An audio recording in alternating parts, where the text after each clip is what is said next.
కీర్తనల గ్రంథము 45వ అధ్యాయము. ప్రధాన గాయకునికి శోషనీయులను రాగము మీద పాడుదగినది.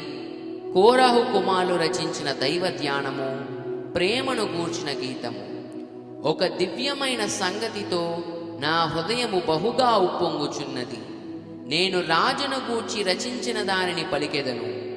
నా నాలుక త్వరగా రాయువాని కలము వలెనున్నది. నరుల కంటే నీవు అతి సుందరుడు అయి ఉన్నావు. నీ పెదవుల మీద దయారసము పోయబడి ఉన్నది. కావున దేవుడు నిత్యము నిన్ను ఆశీర్వదించును. సూర్యుడా, నీ కత్తి మొలను కట్టుకొనుము. నీ తేజస్సును నీ ప్రభావమును ధరించుకొనుము.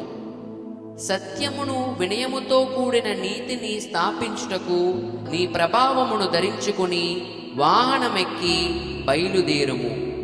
నీ దక్షిణ హస్తము భీకరమైన వాటిని జరిగించుటకు నీకు నేర్పును. నీ బాణములు వాడిగలవి, ప్రజలు నీ చేత కూలుదురు. నీ బాణములు రాజు శత్రువుల గుండెలో చొచ్చును. దేవా, నీ సింహాసనము నిరంతరము నిలుచును. నీ రాజదండము న్యాయార్థమైన దండము. నీవు నీతిని ప్రేమించి భక్తిహీనతను ద్వేషించుచున్నావు. కావున దేవుడు నీ దేవుడే చలికాండ్ర కంటే హెచ్చగునట్లుగా నిన్ను ఆనంద తైలముతో అభిషేకించి ఉన్నాడు. నీ వస్త్రములెల్లా గోపరస వాసనే, అగరు వాసనే, లవంగి పట్ట వాసనే.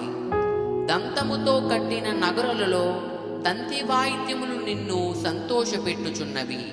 నీ దయనొందిన స్త్రీలలో రాజుల కుమార్తెలున్నారు.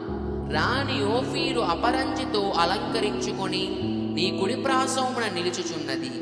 కుమారి, ఆలకించుము, ఆలోచించి చెవియొగ్గుము. నీ స్వజనమును, నీ తండ్రి ఇంటిని మరువుము. ఈ రాజు నీ ప్రభువు, అతడు నీ సౌందర్యమును కోరినవాడు. అతనికి నమస్కరించుము. తూరు కుమార్తె నైవేద్యము తీసుకొని వచ్చును. జనులలో ఐశ్వర్యవంతులు నీ దయను వెదుకుదురు. అంతఃపురములో నుండు రాజు కుమార్తె కేవలము మహిమ గలది. ఆమె వస్త్రము బంగారు బుట్టా పని చేసినది. విచిత్రమైన పనిగల వస్త్రములను ధరించుకొని రాజు నొద్దకు ఆమె తీసుకొని రాబడుచున్నది. ఆమెను వెంబడించు ఆమె చెలికత్తలైన కన్యకులు నీ యొద్దకు తీసుకొని రాబడుచున్నారు. ఉత్సాహ సంతోషములతో వారు వచ్చుచున్నారు. రాజనగరులో ప్రవేశించుచున్నారు. నీ పితరులకు ప్రతిగా నీ కుమారులుందురు. భూమి అందంతటా నీవు వారిని అధికారులుగా నియమించదవు. తరములన్నిటను నీ నామము జ్ఞాపకమునట్లు నేను చేయుదును. కావున జనములు సర్వకాలము నీకు కృతజ్ఞతాస్తుతులు చెల్లించుదురు. ఆమేన్.